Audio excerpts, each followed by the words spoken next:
Assalamu алейкум, урматтуу мекендештер. Талас тургундары, мен сиздерге Талас шаарынан сатышка чыгып жаткан участокты тартып берейин. Дарегине көңүл буруп коюңуздар. Бул Манас көчөсү. Манас көчөнүн баш жагы. Тактап айтканда мына ушул асфальт жолду көрүп атасыздар. Бул ипподромго кеткен көчө.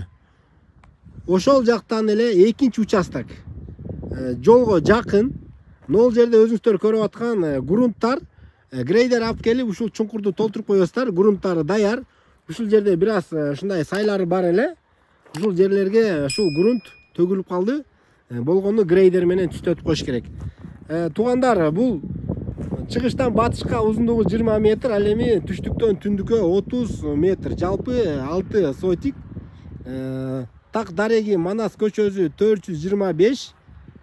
Документтерин баары эч кандай чыры жок, таза.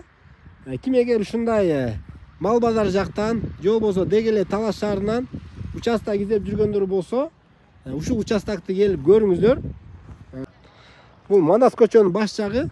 Бул жагын караңыздар, көчөлөрдүн баары түшкөн, үйлөр салынган.